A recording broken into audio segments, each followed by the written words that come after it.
رحمن يا رحمن ساعدني يا رحمن اشرح صدري قرآن املأ قلبي قرآن رحمن يا رحمن ساعدني يا رحمن اشرح صدري قرآن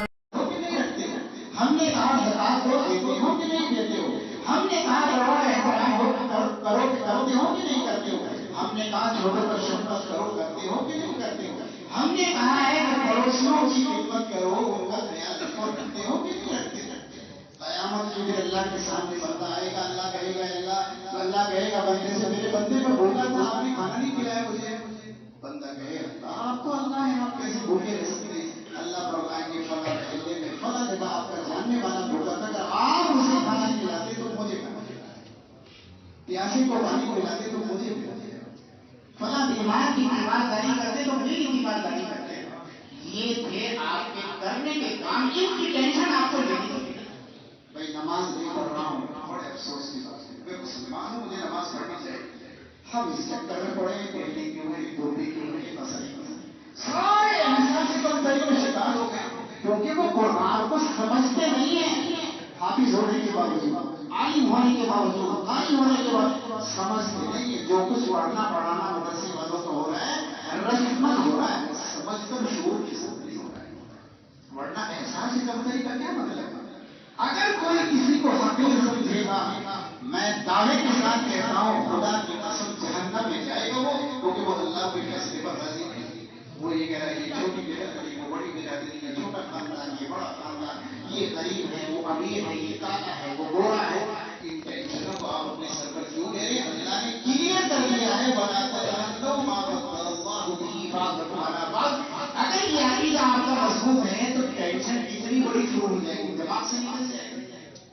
اگر آپ سمجھ گئے آپ کو کبھی احساس نہیں ہوگا میں یہاں کیوں ہوں, میں اس خاندان میں کیوں ہوں, میں اس گاؤں میں کیوں ہوں, میرا باپ یہ کیوں ہے, میری برادری. یہ ٹینشن تو اس کی علامت ہے کہ اسے ایمان نہیں کرنا, اسے ایمان نہیں. اللہ پر ایمان تھا تو اس کا کیا مطلب ہے وَلَا تَتَمَنَّوْا مَا فَضَّلَ اللَّهُ بِهِ بَعْضَكُمْ عَلَىٰ بَعْضٍ. تمنا نہیں کرنا ان چیزوں کی جن کو اللہ تعالیٰ نے تمہیں ایک دوسرے کو فضیلت دی. آپ دیکھیں کہ قرآن کریم کو ہم پڑھنے میں جتنے جھگڑے آج ہو رہے ہیں انشاءاللہ یہ جھگڑے نہ ہوئے گا, قرآن کریم کو سمجھا جاتا ہے. ہمارے گھروں میں شادیاں ہوتی ہیں بچوں کی, تو یقین جاننا ماں باپ جب بچے پیدا ہوتے ہیں بچپن سے تھوڑا تھوڑا پیسہ جمع کرنا شروع کرتے ہیں. وہ دن آتا ہے جب بچے جوان ہو جاتے ہیں, ان کی شادیاں ہوتی ہیں اور ماں باپ اتنی خوشی کے ساتھ شادی کرتے ہیں. اس شادی میں بہنیں بھی, بھائی بھی, بیٹے بھی, ماموں بھی, خالو بھی, نانا بھی, سارے لوگ شریک ہوتے ہیں. بڑھیا سے بڑھیا کپڑے, بڑھیا سے بڑھیا گہنے, بڑھیا سے بڑھیا تحفے ہدیے دیے جاتے ہیں, خریدے جاتے ہیں, دیے جاتے ہیں. اتنا بہترین شادی کا پروگرام ہوتا ہے کہ لوگ زمانے تک اسے یاد رکھتے ہیں کہ بھائی کیسا کھانا تھا, کیسی سجائی ہوئی, کیسے کپڑے بنے, کہاں کہاں کے لوگ آئے, کتنی خوشی منائی جاتی ہے شادیوں میں. لیکن نتیجہ یہ ہوتا ہے کہ شادی کے 2 مہینے, 6 مہینے, 4 مہینے, سال, 2 سالوں کے بعد میں جو نتیجہ ہوتا ہے وہی ماں باپ جنہوں نے بڑی محبت سے پالا, پوسا, پڑھایا, لکھایا, بڑھیا مکان, گاڑی, کاروبار سب اسے دے دیا, وہی اولاد ماں باپ کو جھوٹے مارتے ہیں, وہی گالیاں دیتے ہیں, وہی گھروں سے باہر نکالتے ہیں, وہی ماں باپ کو ذلیل و رسوا کرتے ہیں, وہی ماں باپ کی پکڑیاں اچھلنے کا ذریعہ بنتے ہیں, وہی اولادیں ماں باپ کو تھانوں میں, کچہریوں میں, پنچایتوں میں لے جانے کا ذریعہ بنتے ہیں. انہیں ماں باپ پر مقدمے ہوتے ہیں, انہیں کی وجہ سے جن کے لیے ماں باپ نے ساری زندگی کی بہاریں لگائی, جن کے لیے ماں باپ نے اپنی جوانی کی بہاریں لگائی, وہی اولادیں. کیوں؟ یہ کہ انہیں قرآن نہیں پڑھا ہے. قرآن میں کیا لکھا تھا اگر آپ کو پڑھا دیتے انشاءاللہ کبھی آپ کو یہ ذلت کا, رسوائی کا منہ نہ دیکھنا پڑتا. قرآن میں کیا لکھا ہے اسے پڑھا جاتا, اسے سمجھا جاتا, اس کا ذکر کیا جاتا. قرآن میں جو لکھا ہے کیا لکھا ہے, قرآن میں جو لکھا ہے بہت ساری باتیں. ایک بات سنا, اللہ تعالیٰ فرماتے ہیں قرآن کریم میں وَقَضَىٰ رَبُّكَ اللہ تعبدوا الا اياه وبالوالدين احسانا. اللہ فرماتے اپنی عبادت کے بعد اللہ فرماتے میری عبادت کے بعد میں تم پر یہ لازم اور ضروری کرتا ہوں کہ اگر تمہارے ماں باپ دونوں یا کوئی ایک بوڑھا ہو گیا ہو تو ان کی اتنی خدمت کرنا فلا تقل لهما اف، ان کے سامنے کبھی اف بھی نہیں کرنا. قرآن میں لکھا ہے جب وہ بوڑھے ہو جائیں، یہ لکھا ہے جب وہ بوڑھے ہو جائیں تو ان کے سامنے اف بھی نہیں کہنا. کیوں؟ بڑھاپے کا ذکر اس لیے کیا ہے کہ بڑھاپے میں آدمی کا جو دماغ وہ ہنسیا جاتا ہے، پڑپڑ کرنے لگتا ہے، ضرورت سے زیادہ بولتا ہے. ایک بات کو جب تک 10 دفعہ نہیں کہہ دیتے بڑے میاں، وہ یہ سمجھتے میں نے تو کہا ہی نہیں. اور جوان بچے تو پورے جوش میں ہوتے ہیں، ان کا تو خون کھولتا ہوا ہوتا ہے، ایک بار سے دوبارہ سنیں گے تو غصہ آ جاتا ہے. اور بوڑھے لوگ ہیں کہ صبح شام اٹھتے بیٹھتے بس وہ اپنی رٹ میں لگے رہتے اور بچے تنگ آ جاتے ہیں، بہو بھی تنگ آ جاتی ہے، بیٹا بھی تنگ آ جاتا ہے کہ وہ بدتمیزی گالی گلوچ پر اتر آتے. اللہ نے پہلے ہی بیان کر دیا اگر وہ بوڑھے ہو گئے ہیں تو فلا تقل لهما اف بھی نہیں کرنا. جواب دینا تو بہت دور کی بات ہے، آواز اونچی کرنا تو بہت دور کی بات ہے. ہمارے بزرگوں نے لکھا ہے اپنے ماں باپ سے آنکھ ملا کر بات نہیں کرنا، یہ بھی بے ادبی ہے. آنکھ سے آنکھ ملا کر بات کرنا. ماں باپ سے بات کرو تو نظر جھکا کر بات کرو، یہ ہے ادب. آنکھ میں آنکھ ڈال کر بات نہیں کرنا. اللہ فرماتے ہیں ان کی تکلیف کو سہو، اسے برداشت کرو. ولا تقل لهما اف ولا تنهرهما، کبھی ڈانٹنا نہیں، ان کو جھڑکنا نہیں. واخفض لهما جناح الذل من الرحمة وقل رب ارحمهما كما ربياني صغيرا. اللہ تعالیٰ فرماتے ہیں ان کے سامنے عاجزی سے پیش آنا، ان کے سامنے شیر نہیں بننا، سینہ نہیں نکالنا، آواز اونچی نہیں کرنا. وقل لهم قولا کریما، نرمی سے بات کرنا، دھیرے سے بات کرنا ان کے سامنے. اور اللہ تعالیٰ سے دعا کیا کرنا رب ارحمہما کما ربیانی صغیرا. اے اللہ بچپن میں میرے ماں باپ نے میں نے انہیں بہت پریشان کیا مگر بڑی محبت سے پالا. اب وہ پریشان ہو رہے ہیں تو میں محبت سے انہیں اسی طریقے سے لے جانا رکھنا چاہتا ہوں. آپ میری مدد فرما دیں، ان پر رحم کریں. یہ تعلیم قرآن میں لکھی ہے. کون سا باپ ہے جس نے یہ تعلیم اپنے بچوں کو کبھی دی نہیں؟ کسی نے سکھائی یہ بات؟ اگر یہ قرآن پڑھنے کے لائق تھا تو یہ کتاب گھر میں پڑھوانی. ساری دنیا کے اخبار گھروں میں پڑھے جاتے ہیں، میگزینیں پڑھی جاتی ہیں. اور اب تو موبائل کا زمانہ ہے، سارے ٹی وی سیریل فلمیں اور کامیڈی ساری دنیا کی چیزیں دیکھی جا رہی ہے. گھر میں اس کا کوئی سسٹم نہیں ہے، اس کا کوئی نظام نہیں کہ جو کتاب اللہ کے یہاں سے آئے گی اسے کھول لو. کچھ ہمارے مولویوں نے بھی گڑبڑ کر دی. کوئی ہم سے پوچھے جی میں ترجمے کا قرآن نہیں، ترجمے کا قرآن نہیں پڑھنا، گمراہ ہو جاؤ گے. یہ پتہ نہیں کہاں لکھا ہے، یہ کہاں لکھا ہے. اجی میں تفسیر پڑھنا چاہتا ہوں، اجی نہیں تفسیر، گمراہ ہو جاؤ گے. کیسے گمراہ ہو جائیں گے بھائی؟ جو لکھا ہوا ہے وہی تو پڑھنا ہے، لکھے ہوئے کو نہیں پڑھو گے.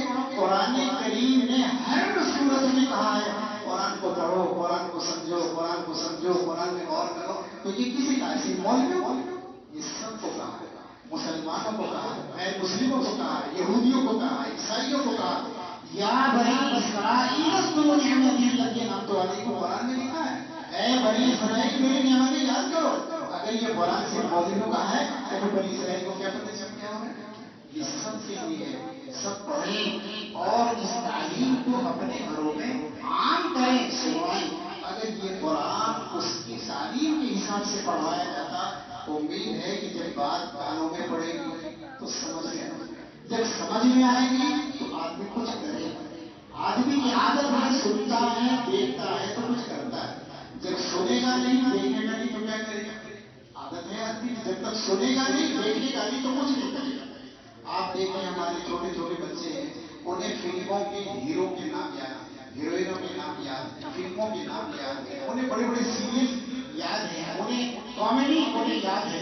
یہ ان بچوں کی غلطی نہیں، بچوں کی کوئی غلطی نہیں، کیونکہ بچے جو دیکھ رہے ہیں جو سن رہے ہیں وہ انہیں یاد ہو گیا. ان کے سامنے آپ نے کبھی قرآن کا ذکر کیا ہی نہیں، اور اگر کیا ہے تو انہوں نے کیا بھائی تمہارا باپ مر گیا، دادا مر گیا، یہ ساری سوال کر لو. یہ سنا انہوں نے، انہوں نے تو سنا ہی کہ یہ کتاب اللہ تعالیٰ نے جو ہمارا انجینئر ہے یہ کتاب ساتھ میں بھیجی تھی کہ اسے پڑھا کر، اسے پڑھا کر. لوگوں کا کیا ذکر کریں، اب تو خاص لوگوں کا بھی حال یہی ہے کہ ان کی سفر کرتے ہیں تو ان کے بیگ میں دنیا بھر کی مہنگی کی کتابیں ہوتی ہیں، مگر قرآن نہیں ہوتا ہے ان کے پاس۔ حجروں میں جا کر دیکھنا، کمروں میں جا کر دیکھنا، مولانا صاحب کے کمرے میں دنیا بھر کی تاریخ اسلام اور دنیاوی اور جہادی اور فلاں کی کیا کیا کتابیں پڑھی ہوئی، وہاں قرآن نہیں ہوگا۔ اور اگر کہیں قرآن ہوگا تو اس کے وقت گزرے پڑے ہوں گے، اس کا دستان پھٹا پڑا ہوگا اور اسے کوئی احترام سے یاد ہے کہ قرآن مسجدوں میں جب ہر مسجد کا حال یہی ہے کہ قرآن کے وقت اکڑے پڑے ہیں، اس کے گتے اکڑے پڑے ہیں، اس کے کنارے پھٹے ہیں، اس کے کپڑے پھٹے پڑے ہیں۔ یہ ہے اس کتاب کا حال۔ تعارف صحیح نہیں ہو سکتا، غلط تعارف ہوا ہے قرآن۔ اس لیے ساری چیزیں خوبصورت، آپ مسجد میں جانا، پردے بہت اچھے، قالین بہت اچھا، مصلح بہت اچھا، ساری چیزیں بہت اچھی، کلر بہت اچھے، پنکھے بہت اچھے، لائٹیں بہت اچھی، لیکن قرآن پر کسی کا دھیان نہیں ہے۔ ایک بندے کو بھی اس کا خیال نہیں آتا۔ یہ تو خیال ہوتا ہے مسجد میں لوٹے رکھوا دوں، اجی مسجد میں قالین بچھوا دوں، اجی مسجد میں بلب لگوا دوں، کلر کروا دوں، یہ کوئی نہیں ہے۔ کبھی قرآن کریم ننگے رکھے، ان پہ دستان چڑھوا دوں، یہ پھٹ رہے ہیں، ان کی جگہ نئے لاتے رکھ دوں، ان کا کوئی انتظام کر دیا جائے۔ قرآن کریم کے اوپر تو غیر کیا، اپنوں کا، اپنے کیا، خاص لوگوں کا بھی دھیان نہیں ہے، ختم ہو گیا۔ یہ غلطی ہم سب کی ہے، پبلک کی، ہماری غلطی پہلے، ہماری غلطی پہلے۔ سفر لمبے لمبے سفر کرتے ہیں، قرآن ساتھ نہیں ہوتا۔ یہ زمانہ اتنا اچھا آیا ہے کہ قرآن چھوٹے سے چھوٹا، بڑے سے بڑا، 10 پاروں کا، 5 پاروں کا، ایک پارے کا قرآن آ رہا ہے۔ کتنا آسان ہے، یہاں جیب میں لگا کر رکھ لیا جائے۔ جی میں یہ کہنا چاہتا ہوں کہ ایسی کتاب بھی انسان کی زندگی کے سارے راز اس میں موجود ہیں۔ اللہ فرماتے ہیں لِكَيْ لَا تَأْسَوْا عَلَىٰ مَا فَاتَكُمْ وَلَا تَفْرَحُوا بِمَا آتَاكُمْ۔ اے لوگوں، جو تمہیں مل گیا اس پر اکڑنا نہیں، جو تمہیں ملا نہیں اس پر افسوس نہیں۔ یہ قانون ہے۔ اللہ تعالیٰ نے فرمایا لِكَيْ لَا تَأْسَوْا عَلَىٰ مَا فَاتَكُمْ وَلَا تَفْرَحُوا بِمَا آتَاكُمْ۔ جو تمہیں مل گیا اس پر اترانا نہیں کہ میرے پاس پیسے آ گئے، زمین آ گئی، عہدہ آ گیا، نام آ گیا، شہرت آ گئی، تعلیم آ گئی، اکڑنا نہیں اس پر۔ اور اللہ فرماتے جو تمہیں ملا نہیں ولا تاسو، اس پر افسوس نہیں۔ اللہ تعالیٰ کا نظام ہے، جو مل گیا اس پر خوش رہو، بس اللہ تعالیٰ نے مجھے دے دیا، لیکن اکڑنا نہیں، اترانا نہیں اس پر۔ اللہ کا شکر ادا کرو۔ جو نہیں ملا اس کا افسوس نہیں کرنا۔ سارے لوگ پرائم منسٹر نہیں بن سکتے، سارے لوگ گورنر نہیں بن سکتے، سارے لوگ ایس ایس پی نہیں بن سکتے۔ اللہ نے سب کا ایک نظام دے کر کے آپ کو اس درجے میں رہنا ہے تو خوش رہو۔ یہ قرآن میں لکھا ہے۔ اب جب قرآن نہیں پڑھا جاتا تو جس آدمی کو دیکھو اس کی منہ پر شکایت ہے، علی صاحب فلاں کو دیکھو اس کے پاس اتنا مال ہے، اسے اتنا کما لیا، یہ دکانیں بنا لی، یہ گھر بنا لیا، یہ گھر بنا لیا، یہ گاڑی خرید لی، ہمارے پاس تو کچھ بھی نہیں ہے۔ اللہ نے ہماری طرف دیکھ لیا، اللہ سے لڑائی، اللہ سے شکایت، اللہ کی برائی، اس لیے کہ اسے پتہ ہی نہیں کہ اللہ نے کیٹلاگ میں کیا لکھ کر بھیجا ہے۔ اگر بھائی پڑھتے اللہ تعالیٰ سے بدگمانی بدزنی کبھی پیدا نہ ہوتا۔ باتیں تو بہت ساری ہیں اور سب سنانے کے لائق ہیں، خدا کرے ہماری توجہ قرآن کریم کی طرف جائے۔ بڑی بدقسمتی ہے، میں صاف کہتا ہوں اور کوئی اس طرح بولتا نہیں، لیکن میں کہہ رہا ہوں دھیان سے سنو۔ ہماری بدقسمتی یہ ہے کہ ایسے معاشرے میں آنکھ کھلی ہے، ایسے ماحول میں آنکھ کھلی ہے کہ قرآن کریم کے پڑھنے کا پڑھانے کا کوئی نظام نہیں۔ میں بھی اسی ماحول میں پیدا ہوا، آپ بھی اسی ماحول میں پیدا ہوا۔ تھوڑا سا نظام اگر ملا ہے تو اس کا ملا ہے کہ مسجد میں چلے جائیں، قاری عثمان صاحب ملیں گے آپ کو، وہ آپ کو ناظرہ اور حفظ قرآن پڑھا دیں۔ بھائی ناظرہ کریں یا کریں حفظ، بات تو ایک ہی ہے۔ ناظرہ کریں یا حفظ کریں، بات تو ایک ہی ہے۔ بات تو جب ہے تو اس کے معنی کو سمجھا جاتا ہے، اس کے مطلب کو سمجھا جاتا ہے۔ اس کام کے لیے کتاب آئی تھی، مگر اس موضوع پر نہ کوئی بات ہوتی ہے، نہ کہا جاتا ہے، نہ سنا جاتا ہے، نہ کوئی نظام بنایا جاتا ہے۔ اس کے ناظرے پڑھنے کا نظام پوری دنیا میں تو سب پڑھ رہے ہیں، ساری زندگی ہو جاتی ہے قرآن پڑھتے پڑھتے الحمدللہ رب العالمین کا معنی پتہ نہیں ہوتا۔ زمانہ بدل گیا، ساری دنیا ترقی کر رہی، آج بھی مسلمان یہ کہتے ہیں کہ صاحب مسلمانوں کو پتہ نہیں کیا ہو گیا ہے۔ اکبر بادشاہ کب کا مر گیا، لیکن اب بھی اذان اس کا نام رکھا تھا، اللہ اکبر کے پانچوں ٹائم مسلمان کہہ رہے ہیں، مسلمان کہہ رہے ہیں۔ میں آپ کے سہارنپور کا واقعہ بتا رہا ہوں، آپ کے یہاں بڑے بزرگ چل رہے ہیں سہارنپور میں، علماء اللہ تو مانتے ہیں،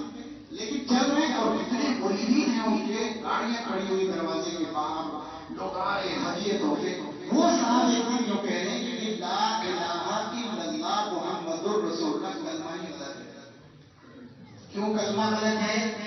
یہاں کی لوگوں کا خزانہ ہے اور ایک علماء اور مدارس سے یہاں کی بات پتہ مجھ سے پوچھ لینا کسی ضرورت ہو میں بتاؤں گا تو آپ وہ یہ کہہ رہے کہ محمد در ہے اس میں در محمد کو در کہو گے بھائی یہ دیکھیے ہونا یہ چاہیے نا محمد در رسول اللہ کہ محمد کے در پر رہو یہ مطلب اور دور کہتے ہو یہ تو غلط بات ہے اور سننے والے میں کہتے ہیں ہاں بھائی محمد کو دور کیوں کہتے یہ سارا سب ہو رہا ہے کہ اس وجہ سے ہو رہا ہے کہ مسلمان ہیں مگر ترجمہ اس کا مطلب کی کوئی بات نہیں آتی.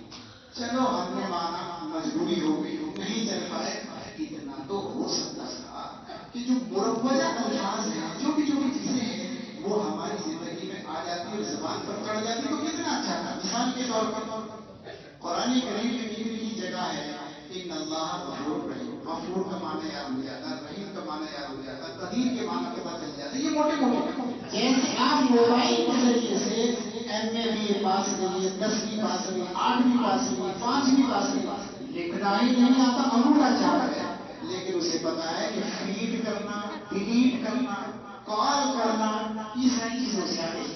اجی کال کرنی تو اسے پتا نہیں کال کسی نے انگریزی بول رہا ہے. اجی ڈیلیٹ کر دو یہ میسج ڈیلیٹ کر دو میسج کسی نے بتایا اسے وہ تو گوگل سے آتا ہے.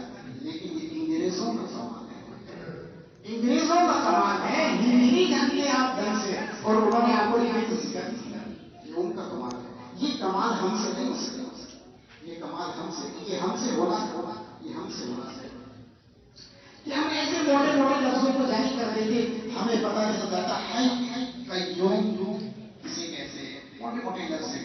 ہم تو بس اللہ کا نام جانتے اس کے علاوہ ننانوے ناموں کے بارے میں کچھ پتا نہیں. مروجہ ایسی تہذیب ہونی چاہیے لیکن اس پر بات نہیں کر سکتے. زمانہ بہت ان پڑھتا کا, جہالت کا گزرا ہے اور اس سے ہم لوگ نکل کر آئے ہیں. لیکن یہ زمانہ تو اور اللہ کا زمانہ آ گیا ہے. اب کیا مشکل ہے, اب تو ہونا چاہیے, اسے بننا چاہیے انسان کو. ہمارے گھروں میں روزانہ قرآن کریم کی تعلیم اسی طرح ہو جس طرح ہوتی ہے اور اس طرح بھی ہو جس طرح میں کہتا ہوں. یعنی آپ قرآن کریم روزانہ گھر میں پڑھائیں سبحان اللہ, لیکن ترجمے کی ساری مطلب بھی اس کا تفصیل آسان سے آسان آئی. مفتی تقریز عثمانی صاحب کی ہے اور ایزاح البیان ہے اور نور البیان ہے اور کون سی ایسی آسان تفصیل سیدھی لفظ آئے پڑھیں گے تو آپ کو لذت آئے گی. میرا مالک میرا رب کیا کہہ رہا ہے. جب آپ اسے پڑھیں گے تو جو تجربے 80 سال 100 سال کا بڈھا آپ کو نہیں بتا سکتا وہ قرآن کے آپ کو دے جائے گے. آپ کو ٹکر نہیں کھانی پڑے گی, آپ پریشان نہیں ہوں گے جب آپ قرآن کریم کو پڑھیں. ابھی تو کاروبار بند ہو جائے تو اچھے داڑھی والے, اچھے ٹوپی والے, اچھی 60 سال کے نمازی آدمی جلدی بندی کسی نے کاروبار بند کیا. یہ عقیدہ کہ کوئی کاروبار بند سکتا ہے. اللہ تعالیٰ جس کا رزق چاہتا ہے کھول دیتا ہے, جس کا چاہتا ہے بند کرتا ہے. مرضی ہے بولا اب اگر آپ یہ کہہ رہے ہیں کسی نے رزق باندھ دیا ہے تو اس کا مطلب یہ کہ رزق باندھنے والے جادوگر خدا سے بھی اوپر چلے گئے. خدا کی چل نہیں ہے ان کے سامنے, خدا کی نہیں چلتی جادوگروں کے سامنے. وہ رزق کو بند کر دیتے ہیں اور رزق کو روک دیتے ہیں. کتنا غلط عقیدہ. ایک مسلمان یہ کہہ سکتا ہے مسلمان بے شرمی کے ساتھ کہا بھی جا رہا ہے اور بے شرمی کے ساتھ سنا بھی جا رہا ہے اور مان رہے ہیں اور باقاعدہ اس کا مطلب بتا رہے ہیں. اللہ ہماری حفاظت کرتا ہے. جی ہمارا عقیدہ ہے روزی اللہ دیتا ہے, روزی اللہ دیتا ہے, دیتا بھی وہی ہے دیتا بھی وہی ہے, زندگی بھی وہی دیتا ہے اور موت بھی وہی دیتا ہے. یہ سب ہمارا عقیدہ ہے. لیکن قرآن کی تعلیم جو مین جس کے لیے قرآن آیا ہے وہ کام نہیں. قرآن کی پہلی آیت ہے اسلام کی مثالی کے کتاب لا ریب فیہ. یہ کتاب ایسی ہے کہ اس میں کوئی شک نہیں ہے. کوئی پڑھے گا تبھی تو شک دور ہوگا. جب پڑھ لے گی تو اسے کیا مطلب ہے لا ریب فیہ, کوئی مطلب نہیں. سارا قرآن برابر ہے اس میں. اللہ ہمیں سے عطا فرمائے. یہ بہترین کتاب ہے, لاجواب کتاب ہے, بہت شاندار کتاب ہے. اس کا ارادہ کیجیے آپ. انشاءاللہ ہم اپنی وسعت سے اس کی کوشش کریں گے کہ قرآن کریم کو سمجھیں. اب آپ کو الگ سے تفصیل خریدنے کی ضرورت نہیں, سب موبائل پر موجود. آپ گوگل پر سرچ کریں گے آپ کو سب لوگوں کے بارے میں مل جائے گی جس کا آپ سے. ہاں اتنی پابندی میں ضرور لگاؤں گا, اتنی پابندی تو ضرور لگاؤں گا کہ آپ اپنی مرضی سے نیٹ کی کوئی کتاب اپنی مرضی سے نیٹ کا کوئی قرآن بالکل نہ پڑھے. ہاں اپنے ایسے عالم جو تجربے کا ہر مولوی سے مسئلہ پوچھنے کے لائق نہیں ہے اور ہر مولوی رہبری کے لائق نہیں ہوتا. اس کے لیے سینس اور شعور کی ضرورت ہوتی ہے, اس کے لیے تجربے کی ضرورت ہوتی ہے. یہ فیصلہ آپ کریں کہ مجھے جھولا چھاڑ ڈاکٹر سے دوائی لینی ہے یا ایم بی بی ایس سے لینی ہے, یہ آپ فیصلہ کریں. پھر ایم بی بی ایس کے آس پاس آپ جائیں گے تو یہ اس کا کام ہے کہ وہ آپ کے پاس ہے. ایم ڈی کے پاس آپ جائیں گے, ڈی ایم ڈاکٹر کے پاس آپ جائیں گے تو پھر اس کا کام ہے. لیکن جانا آپ کو ہے. یہ فیصلہ آپ کریں کہ کون سا مضبوط عالم ہے جس کا علم بھی مضبوط, جس کی نالج اور جس کا تجربہ بہت زیادہ, اس سے آپ رابطہ کریں. وہ بتائیں کہ آپ کو کون سا قرآن پڑھنا ہے. نیٹ پر جتنے قرآن سارے صحیح نہیں ہیں, یہ میں کہہ رہا ہوں. قرآن کریم جتنے نیٹ پر لکھے ہیں وہ سب صحیح نہیں ہیں. میں نے مفتی سعید احمد صاحب سال پوری ڈبل کے ساتھ 10 سال لندن کا سفر کیا. میرے ساتھ ان کی باتیں بیٹھ کر ہوتی تھی. وہ یہ کہا کرتے تھے مجھے کہ بھائی میں تو اتنی حدیث کی کتابیں بخاری مسلم ہے نیٹ پر, میں تو ان کی بھی فتوا نہیں دیتا کہ ان کو پڑھا جائے. وہ یہ کہا کرتے تھے میں تو یہ کہتا ہوں اصل اوریجنل کتاب دیکھو, پھر کہو کہ ہاں نیٹ پر لکھا ہے. قرآن کریم غلط چھاپ دیے گئے اور نیٹ پر موجود ہیں. آیتیں غائب کر دی گئی, اعراب بدل دیے گئے. اعراب کا پتہ نہیں چلتا, میرے پاس موجود ہے وہ چیزیں کتنے اعراب بدل دیے گئے میرے پاس موجود ہے. اس لیے میں کہہ رہا ہوں تجربے کار عالم سب سے نہیں, سارے عالموں سے نہیں, تجربے کار عالموں سے پوچھو. یہ قرآن پڑھ لو, یہ حدیث کی کتاب پڑھ لو, یہ فلانی, یہ آپس اتنا سا کام آپ کریے, باقی آپ نیٹ سے فائدہ اٹھائیں. انشاءاللہ آپ کو جو لذت آئے گی, جو شوق پیدا ہوگا اور جو مزہ آپ کو آئے گا, جو زندگی آپ کی بنے گی, تو پھر اس کے بعد تو وعدہ ہو جائے گی آپ کا جنت بن جائے گی. اللہ تعالیٰ نے ایسی زندگی کی باریکیاں اس میں لکھی ہیں, خدا کرے ہماری توجہ اس پر ہوتی, مگر کبھی اس موضوع پر بات ہی نہیں ہوتی. اب اگر کبھی کہیں تقریب حفظ کلام اللہ کی بات ہو, وہاں آتے ہیں ہم لوگ, تو بس یہ کہتے ہیں صاحب جو قرآن پڑھے گا اس کے سر پر اسے نور کے نمبر پر پڑھایا جائے گا. آپ نے سوچا ہے وہ نور کے نمبر کب آئیں گے, کبھی تو کچھ نہیں ہوگا. قرآن پڑھنے والا جو ہے قیامت کے دن پڑھتا جاؤ چڑھاتا بھی. ابھی کی تو بات کرو جب قرآن آپ کے ہاتھ میں, اب کیا کرنا ہے اس کا, تو وہاں ہو جائے گا جو ہوگا. ابھی تو جو کام ہے کرنٹ سچویشن اس کا کیا کام ہے, اس پر تو بات کرو. تو بات یہ ہے کہ قرآن کو سمجھنا تھا, سمجھا نہیں. اس کا جو تعارف ہونا تھا نہیں ہو سکا. بہت افسوس دکھ کے ساتھ یہ مسئلہ ہے. اس لیے سارا اختلاف ہو رہا ہے, محبتوں کے ساتھ شادی ہو رہی. قرآن میں اللہ کہتے ہیں وَمِنْ آيَاتِهِ خَلَقَ لَكُم مِّنْ أَنفُسِكُمْ أَزْوَاجًا لِتَسْكُنُوا إِلَيْهَا. اللہ فرماتے ہیں میاں بیوی کا رشتہ ہم نے اس لیے قائم کیا تاکہ تم ایک دوسرے کے ساتھ مل کر سکون مزہ لِتَسْكُنُوا إِلَيْهَا. اس کا ترجمہ یہ لکھا ہے کہ تم اس کے پاس جا کر سکون سکو. یہ سکون سب ملتا ہے, نکاح ہو جانے سے ملتا ہے نہیں. اس سکون کو پیدا کرنے کے لیے اسباب اختیار کرنے کی ضرورت ہے. کیا اسباب ہیں وہ بھی قرآن ہی بتاتا ہے, وہ بھی حدیث رسول ہی بتاتی ہے. رسول اللہ صلی اللہ علیہ وسلم نے فرمایا ایک حدیث میں کہ شوہر جب گھر میں آئے تو اسے ہنستے ہوئے گھر میں داخل ہونا چاہیے, مسکراتے ہوئے گھر میں جانا چاہیے.